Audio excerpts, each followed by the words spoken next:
When you got problems around your house and you can't fix them, please don't fear, 'cause you're only one click away from the handy engineer. Hey folks, we're here today with our fifth wheel. The last time we took this out, we had a fender skirt peel off. Fun. I'd been struggling keeping them on for a while. They aren't attached terribly well. Anyhow, I was able to find some replacement skirts from Icon Direct. This is a Keystone, Montana. They had ones that were pretty much identical.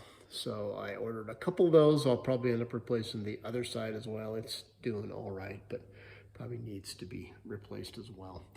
But some of the issues I'm running into, I'll kind of walk you through that and we'll go from there. So as I was looking at putting this new one on, I noticed a couple things. They didn't center it properly, so I'm gonna hopefully get it centered. Also, it was a little high, so you can see where the old one rubbed here. I'm gonna just wash that off. I'm gonna try just using a marker, a permanent marker, and see if that works. I did it over here already, and it's okay, so we'll kind of give that a try. But the attachment method, I think, is the key thing I want to change. And I've seen people try rivets. So I'm going to look at the other side and show you the problems. So this is the other side. You can see I've already added washers in here, but things are already breaking on this one as well. The main problem you have is there's some void behind this area here that when you crank down on a screw, it actually stresses the plastic right here. So my thought, or my plan rather, is with the rivets, I'm gonna space some washers behind there. I'll also put a washer in the front, and then obviously way in the back where the rivet tightens up. But we've got to use a couple different sizes of rivets. There's a couple different layers of material behind here. There's not only this aluminum sheeting, but there's another 1/4 inch in certain spots of like a plastic material. So let me show you the rivets and all that, and then we'll get started. So here's the rivets I got. I went a little bit bigger. These are 3/16. I think they were a 1/8 screws. I'm hoping this isn't too big and squishes the ABS plastic too much, but we're gonna give these a try.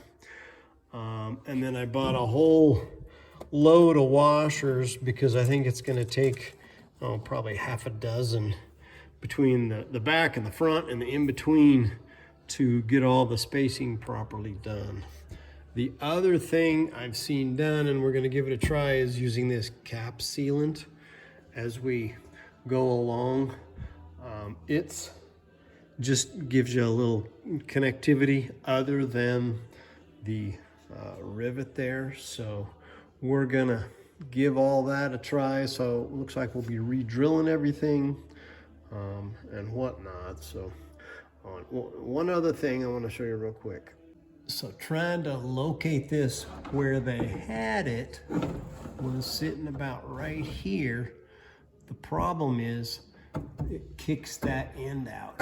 So either we got to lower it or we got to trim that off on the end there to allow it to sit back flush where it's supposed to. So some adjustment we'll need to do there. And we also have to cut this one right in here because this is our slide over here, and then this is the stationary part. So various items to address as we move forward, but we'll get rolling.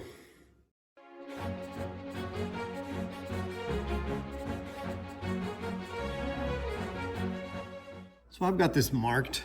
I'm gonna try my bandsaw. It's got a fairly fine-tooth blade on it, and I've got some support set up here trying to keep it square and whatnot, but we're gonna give that a go. So it actually worked pretty good. I need to clean up these edges a bit, but You know, you can kind of look at that, and it's not a bad edge. I was able to keep it fairly straight. So, hey, moving on.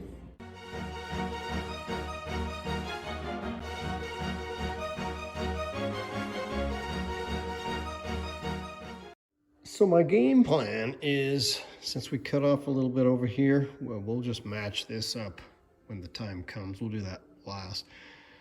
This is more or less our center point, if you will. I'm hoping this thing will balance somewhat. So I'm gonna go ahead and drill this, and I'm just gonna put a little screw in there, hoping that'll kind of hold it up there. Then allow us to, you know, maybe locate this far one and get it tacked down. And then I'm hoping we can work our way left to right, keeping this one in place. And I don't know, like I say, you got to pull it out to get everything back behind there and whatnot. So we'll see how we do.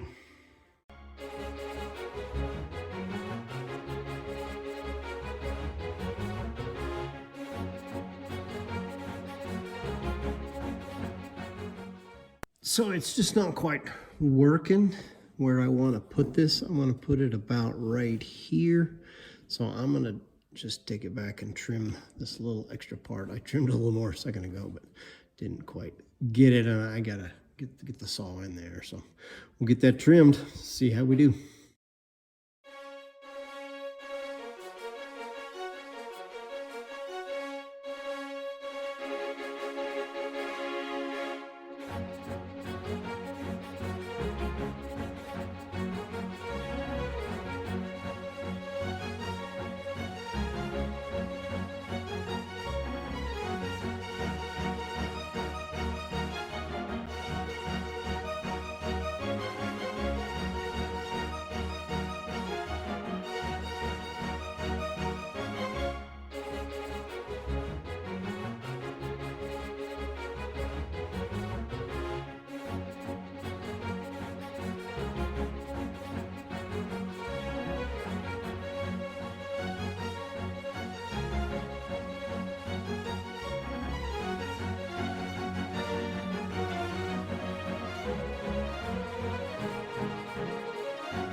So we got her on there. Worked pretty good. So I ended up using the washout front here. There's 3 in between and then 1 on the back. Every stroke of the pop rivet gun, I would go back and make sure that that washer was well seated against the back. And then also I used the goop to help put the stuff in behind. And I just stuck the washer to my finger because it was kind of hard to get behind there. But then I was able to pop it, get it on the back side of the rivet, and it seemed to work okay. And then doing the couple screws over here, and then starting over here, you know, the first couple, you know, the first one was easy, the next one was a little tough, but with all those first 3 in, I was able to drill everything. And then I just went left to right, and seemed to work okay. And then I did this guy down here as well, We got our little piece on there. So, hey, I'm pretty excited, and yeah, good to go. Hey, thanks for watching. Hope you found it useful. Be sure to like and subscribe to our channel on YouTube. Visit our website at thehandyengineer.com, where you'll find additional project details, including step-by-step instructions, detailed tool and parts lists, plus you can subscribe to our newsletter for weekly updates. See you next time. 'Cause you're only one click away